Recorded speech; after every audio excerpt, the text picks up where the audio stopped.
ध्यानाभ्यास के लिए कृपया अपने नेत्रों को बंद कर लीजिए।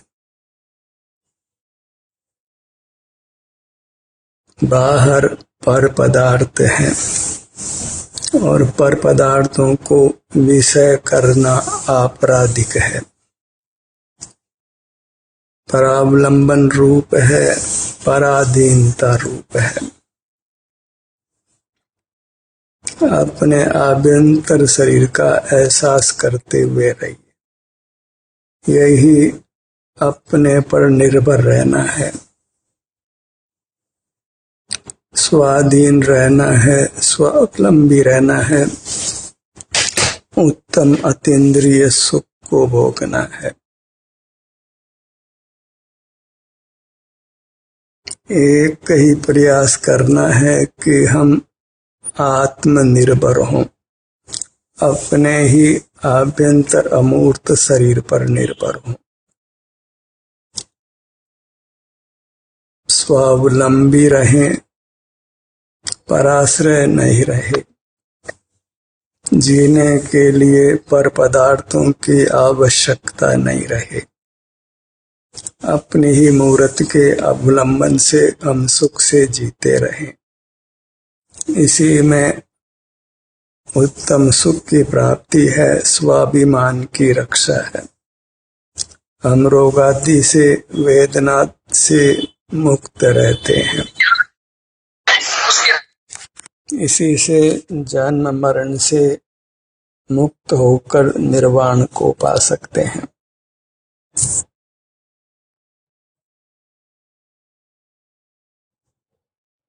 निर्वाण पाने की अन्य कोई विधि नहीं है।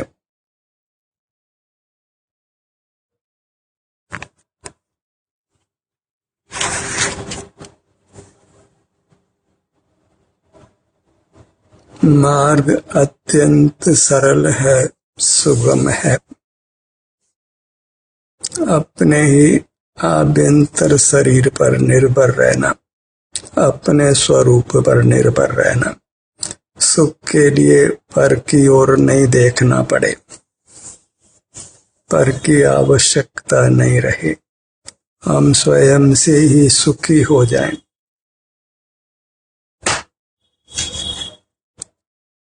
और स्वयं से ही सुख होना वह परमात्मा दशा है। जो मुक्त हो गए हैं वे किंचित भी परद्रव्य का आश्रय नहीं करते। उनको परद्रव्य जुटाना नहीं पड़ता है। रागादिक दोष भी उत्पन्न नहीं होते। जहाँ पर लक्ष्य है, पर अवलंबन है, वही रागादि दोषों की उत्पत्ति है। स्वावलंबी वीतराग रहता है। जो अपने ही आभ्यंतर शरीर पर निर्भर है, सिर से पैरों तक अपनी चिन्ह मूर्त पर ही निर्भर है, वह उत्तम सुख भोगता है, सब दुखों से मुक्त रहता है, परमात्मा हो जाता है, अनंत काल सुख से रहता है। कर्म के बंधन से, नो कर्म के बंधन से छूट जाता है। मूर्त का बंधन नहीं रहता। इंद्रिय जयी होता है, मोह जयी होता है, वीतराग होता है। अंतर्दृष्टि कर अपनी मूर्त को पहचानिए।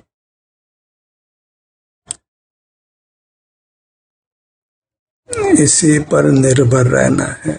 यही सुख स्वभावी है, दिव्य है। इसी के आलम्बन से हम देव होते हैं, परमात्मा होते हैं, परम सौख्य को पाते हैं।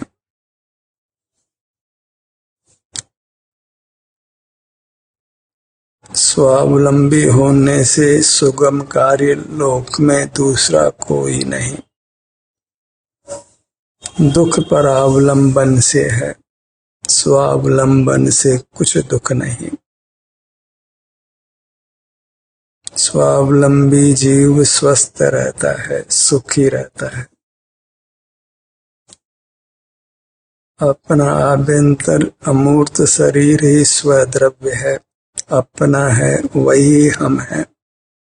अपने ही अवलंबन से रहना है, सुख से रहना है।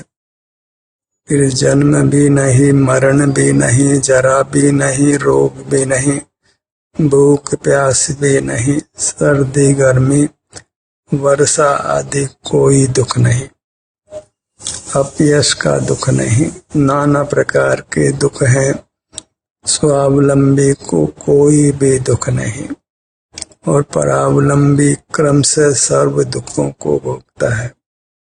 ऐसा कोई दुख नहीं जो इंद्रिय ज्ञान में स्थित जीव नहीं भोगता है। जो मूर्त पदार्थों को जानते हुए रहता है, वह सर्व प्रकार के दुखों को भोगता है, संसार में परिभ्रमण करता है, वसनातीत दुखों को भोगता है। जिंदा जलाया जाता है, जिंदा काटा जाता है, जिंदा मारा जाता है। कैंसर आदि असह्य रोगों की पीड़ा भोगता है, फिर मरने के दुख को भोगता है, जन्म के दुख को भोगता है। हमें परावलंबन के प्रति ही अत्यंत भयभीत होकर रहना है। इंद्रिय ज्ञान से परावलंबन होता है तो इंद्रिय ज्ञान से ही अत्यंत भयभीत रहना है। इंद्रिय ज्ञान के समान कोई दुखदाता नहीं, और स्वसंवेदन के समान कोई सुखदाता नहीं। पराधीनता में सर्व दुख है। इंद्रिय ज्ञान पराधीन है, इसलिए इंद्रिय ज्ञान से सर्व ही दुख है, और ज्ञान सकल ही इंद्रिय ज्ञान होने से पराधीन है, अनर्थकारी है। हमें स्वसंवेदन करते हुए रहना है, अपने ही शरीर का एहसास करना है। मूर्त शरीर अपना नहीं है, इसी में मिला हुआ शरीर जो अमूर्त है, आनंद रूप है, वही अपना है, वही हम हैं। अपने निज विस्तार पर दृष्टि फैला कर रहना है। इसका छोटे से छोटा भाग भी आनंद दाता है। हर अंग हर उपांग आनंद दाता है। हम आनंद घन हैं, हमारा हर भाग आनंद घन है। हमारा अमूर्त शरीर परमात्मा रूप है, उसका हर अंग परमात्मा रूप है। जैसे अपनी अंगुली भी आनंद घन है, परमात्मा रूप है, परमात्मा का अंश होने से परमात्मा है।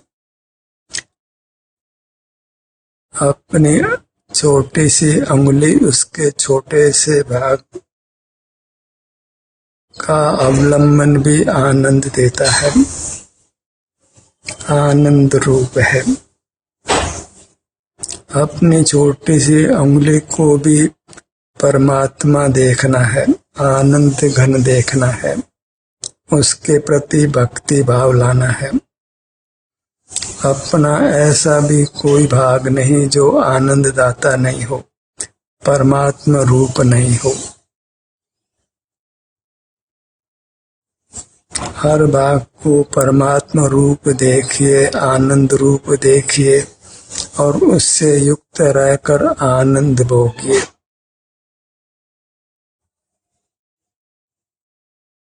सिर के भाग पर आइए।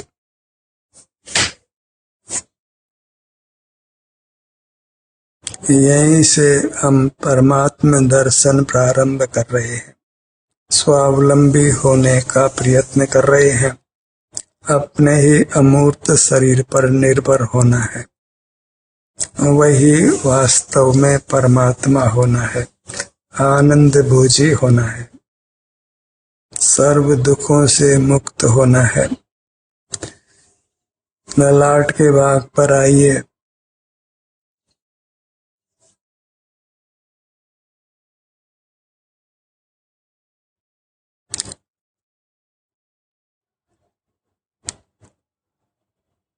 यही एक दिव्य कार्य है, पवित्र कार्य है।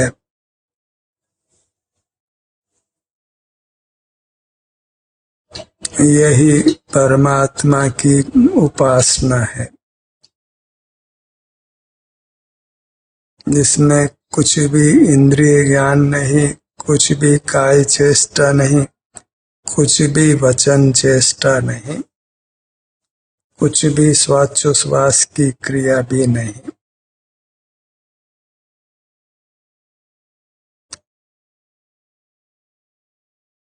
अपने दोनों नेत्रों के भाग पर आइए। इस प्रकार हमने अपने हर अंग उपांग का अवलंबन करना है, हर अंग उपांग के आश्रित रहना है।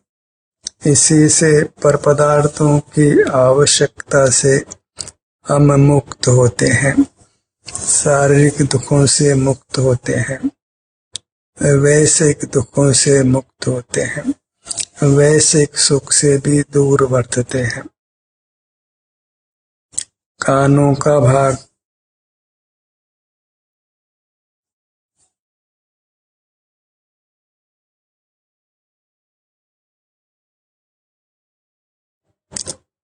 अपने इस आनंद घन पर ठहरिए। यही थम जाना है, कीलित हो जाना है।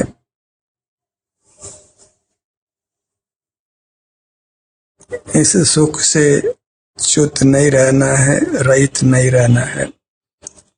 शरीर पर निर्भरता को छोड़ना नहीं है, वही अपने पर निर्भर रहना है, स्वावलंबी होना है, आत्मनिर्भर होना है। अपने इस आभ्यंतर शरीर को ही आत्मा संज्ञा है, परमात्मा संज्ञा है, चैत्य संज्ञा है, प्रतिमा संज्ञा है, भगवान संज्ञा है। नासिका भाग।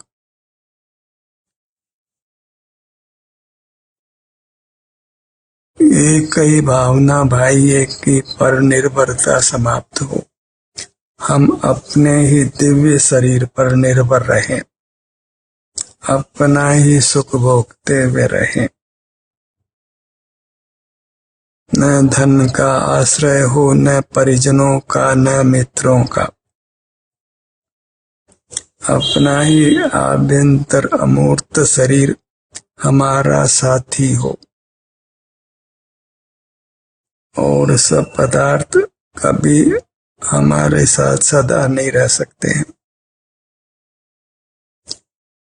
वास्तव में तो साथ भी हो तो वे साथ सहित नहीं है, भिन्न है सो भिन्न ही है, उसका साथ होना एक कल्पना मात्र है। अपनी मूर्त ही वास्तव में हमारे साथ है, बस उसके सन्मुख रहने से हमको उसका साथ मिलता है। उसका साथ होने पर भी हम उसके साथ नहीं रहते, इसीलिए नाना दुख भोग रहे हैं।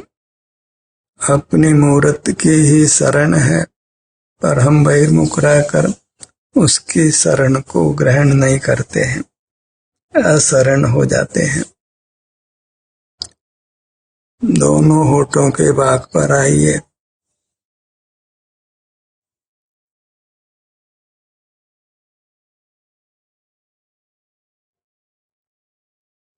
मुखमंडल का ये मुख्य भाग है।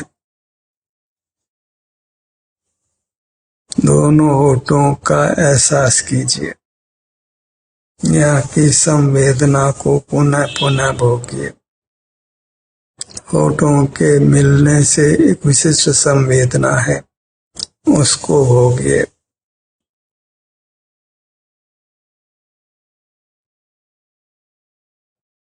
स्वावलंबन के लिए एक फूटी कौड़ी की भी आवश्यकता नहीं रहती है।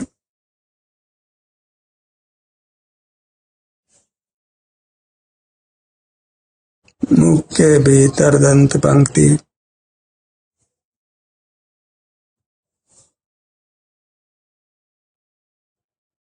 होने वाली शांति को पहचानिए।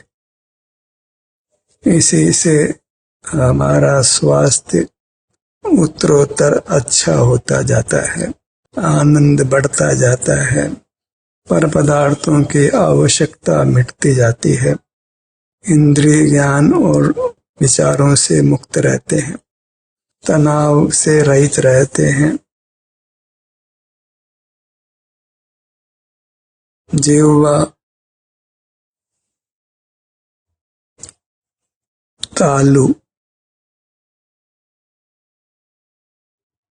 अपने इस अमूर्त शरीर का महत्व समझिए, इसकी महिमा ग्रहण करिए।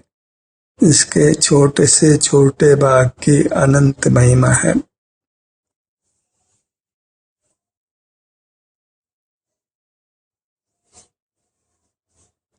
कंठ हर भाग में जो भी संवेदना मिलती है उसको अमृत जान कर भोगिए, क्योंकि यही संवेदना का भोग हमको अमर करने वाला है, परमात्मा बनाने वाला है। जब पुनः पुनः अपने सन्मुख होते हैं, अनुपम शांति भोगते हैं, तो इस मार्ग की श्रद्धा बढ़ती जाती है, दृढ़तर हो जाती है, दृढ़तम हो जाती है। फिर कभी उस श्रद्धा का नाश भी नहीं होता। ठुड्डी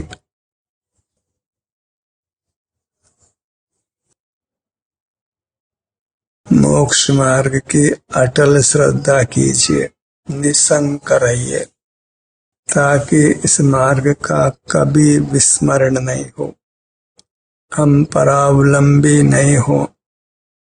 दिन दिन स्वावलंबन बढ़ता जाए, परावलंबन कम होता जाए, अपने ही आभ्यंतर शरीर पर निर्भरता बढ़ती जाए। पूरा मुखमंडल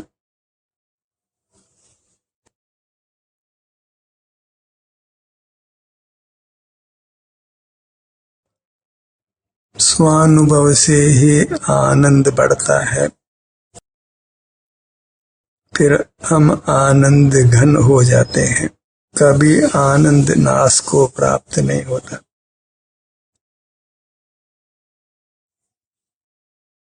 गर्दन का भाग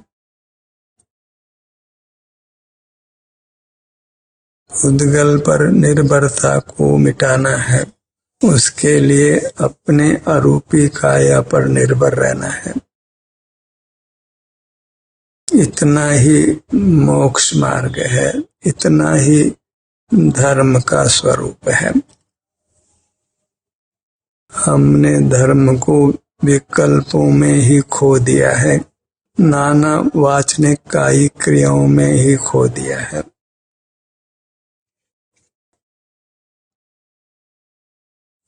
सीने का भाग, जिस भाग में वेदना है उस भाग को भी अमृत रूप जानिए, क्योंकि अपना किसी भाग का शुद्ध स्वरूप वेदना नहीं है। कर्म के संबंध से वेदना है, अन्यथा हर भाग आनंद घन है, आनंद दाता है। परमात्मा का ही भाग होने से परमात्मा है। अपने हर भाग की श्रद्धा लाइए, ताकि पुनः पुनः हम अपने हर भाग पर आ सकें, हर भाग को सुखदाता बना सकें।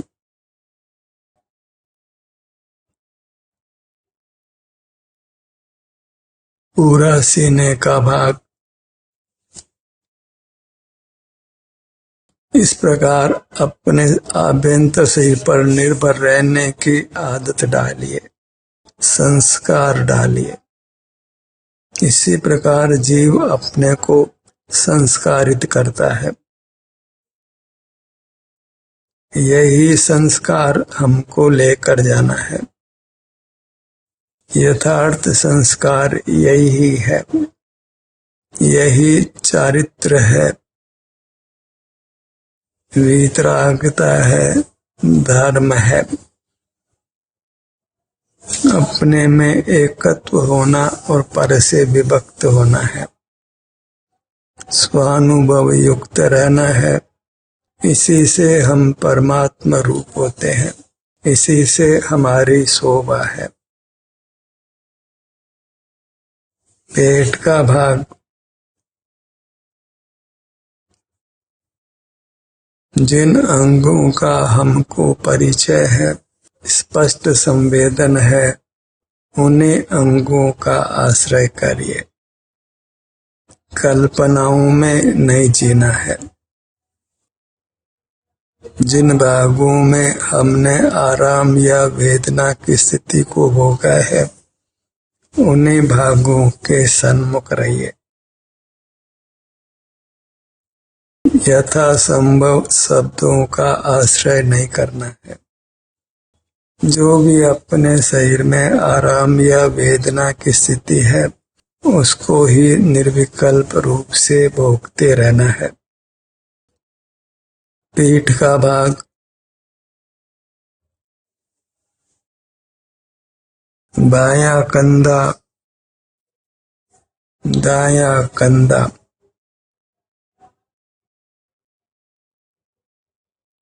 जीवन में कोई चमत्कार होता है तो वह स्वानुभव से ही होता है। चमत्कार आनंद होने रूप है। जिस आनंद को पूर्व में अनंत काल में हमने नहीं भोगा है, उस आनंद को हमने पा लेना है। इससे बड़ा चमत्कार और क्या हो सकता है। जिस परमात्मा दशा को हमने अनंत काल नहीं पाया है, उसको अब पा लेना है और अनंत काल फिर परमात्मा होकर ही रहना है। पूरा पीठ का भाग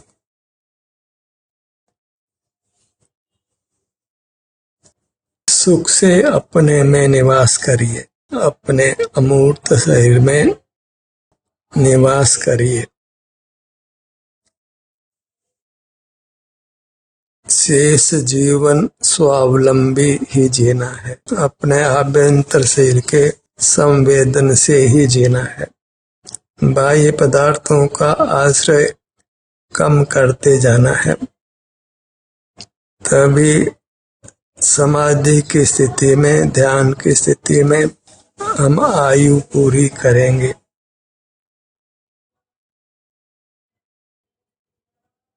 आनंद भोगते हुए ही हमको परभव में जाना है।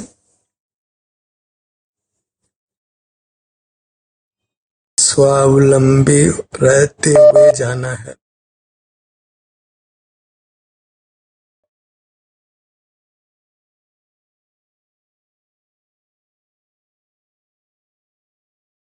परावलंबन का संस्कार समाप्त हो और स्वावलंबन का संस्कार हो।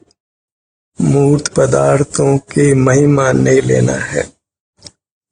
वे सुख स्वभाव से रहित होने से वे दिव्य नहीं है, महिमा रहित हैं।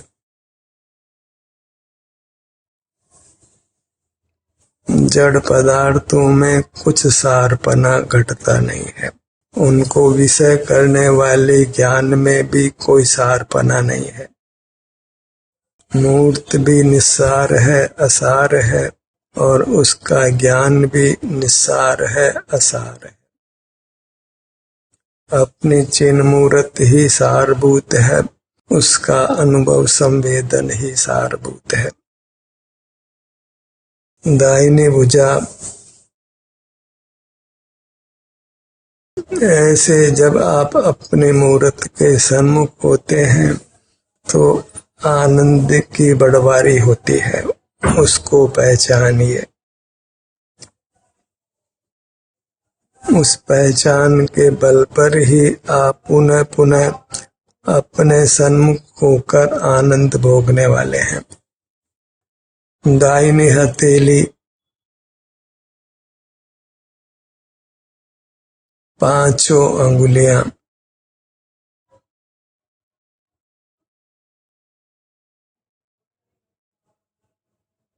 कनिष्ठा, अनामिका, मध्यमा, तर्जनी, अंगूठा। हर अंग की संवेदना को भोगना है। हर छोटे से छोटे अंग का एहसास करना है। हर छोटे से छोटे अंग को अत्यंत स्वस्थ रखना है। कर्म के बंधन से मुक्त करना है। नौ कर्म के बंधन से मुक्त करना है। दाहिनी हथेली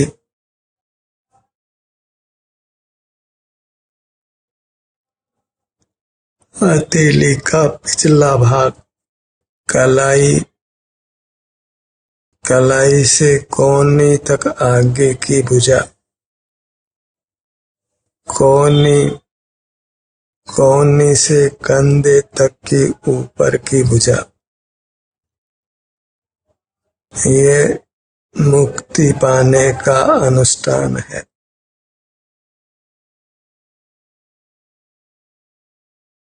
मोक्ष पाने का अनुष्ठान है। इसकी श्रद्धा लाइए, इसके प्रति शंका रहित होना है। और जब अपना मुख अपनी ओर रखते हैं, अपने में ठहरते हैं, तो सहज ही इस मार्ग के प्रति हम निशंक हो जाते हैं, क्योंकि इससे हम प्रत्यक्ष सुख को भोगते हैं, उत्तम सुख को भोगते हैं। बाईं भुजा